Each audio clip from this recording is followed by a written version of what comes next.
Hi, this is Jason Gorber from thatshelf.com, and we're here at the Sundance International Film Festival. It's the 2020 version. There's so many films playing here, some extraordinary, some only okay, but one of the real great reasons to come here is actually for documentary. There's some incredible premieres that take place here, and one that I was genuinely sort of surprised from. When I saw it in the book, I thought, maybe this will be okay, but this film's great, and it happens to be about an artist that frankly doesn't really do much for me.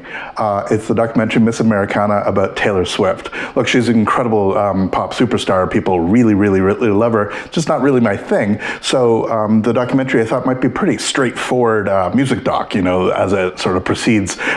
You'll get a bunch of concert footage, a couple sort of behind the scenes elements, and all that sort of will take place sort of in a more straightforward way, the way that we're sort of used to with these kind of films. And then I heard that Morgan Neville was involved in his Tremolo Productions. Morgan Neville, if you're unaware, is one of the great music documentarians of all time. An incredible filmmaker, Oscar winner for 20 Feet from Stardom.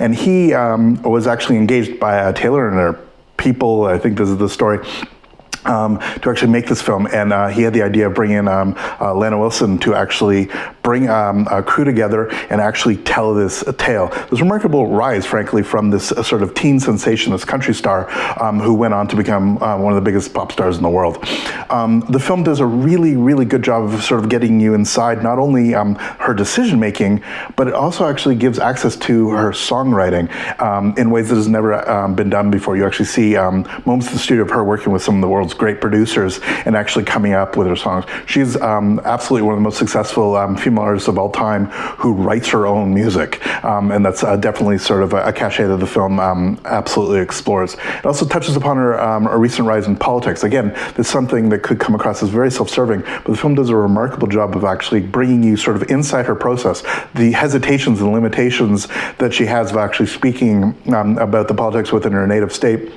and some of the ramifications that have, particularly from traditional country fans. Some of her greatest inspirations, people like the Dixie Chicks, that got excoriated for actually having political statements in ways that other artists are completely able to do and maintain their fan base. Nonetheless, the way that the film is structured, really what it does is it gives fans exactly what they want. A bunch of songs that are not just the hits, some sort of deeper dives into her catalog, but also for people who are just, frankly, haven't been following along with the giant rise of her career. It frankly promotes some respect for her as an artist, not simply as some sort of iconic person. It even contextualizes the thing that probably made her most famous, or infamous anyway, and that's the Kanye West moment at the Grammys, when he sort of interrupted her regarding Beyonce's infamous video. Now, the film does have some elements that I wish it sort of would have dug a little bit deeper in, but as an overall sort of vision of who this person is and where she is at her myriad stages of career, and also being self-reflecting upon the sort of limitations about what she can actually do, and how her fan base will actually continue to go with her as she continues to change over and over again what it is that she actually accomplishes. It's a pretty phenomenal ride.